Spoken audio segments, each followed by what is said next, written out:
Hello, नमस्कार, good morning. आज मी बनवत आहे मेथीचा पराठा आणि हिवाळ्यात अशी हिरवीगार आणि छान मेथी मिळते. तर तुम्ही पण अशा प्रकारे मेथीचा पराठा बनवू शकतात सकाळी नाश्त्याला.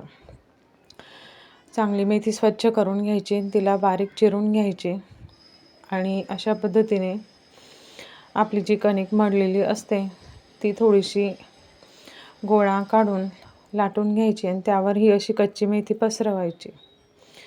आणि नंतर तुम्हाला जी चटणी हवी असेल, मी सिंपलवाली चटणी यात ॲड करते. चटणी टाकायची, थोडंसं मीठ टाकायचं आणि आपल्या आवश्यकतेनुसार यावर तेलसुद्धा टाकायचं. आणि त्यानंतर हा गोळा पूर्ण बंद करायचा.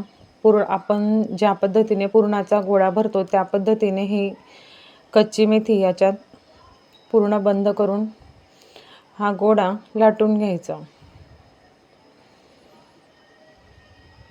अशा प्रकारे तुम्ही पालक, कोथिंबीर, इतर व्हेजिटेबलचा पराठासुद्धा बनवू शकतात. अगदी इन्स्टंट होतो आणि छानसुद्धा लागतो. बघा, मी अशा पद्धतीने पराठा लाटून घेतलेला आहे. पराठा जरा मीडियम ठेवायचा, अगदी बारीक पण लाटून घ्यायचा नाही. अशा पद्धतीने पूर्ण लाटून घेतला का मग तुम्ही बटर लावून, तूप लावून किंवा तेल लावून शेकू शकतात.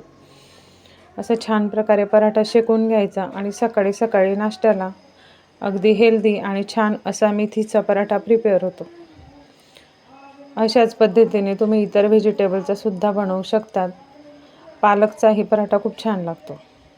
आजची अशी छोटीशी रेसिपी आवडली असेल तर नक्कीच लाईक करा, शेअर करा, सबस्क्राईब करा. चला, सगळ्यांना श्री स्वामी समर्थ. बाय.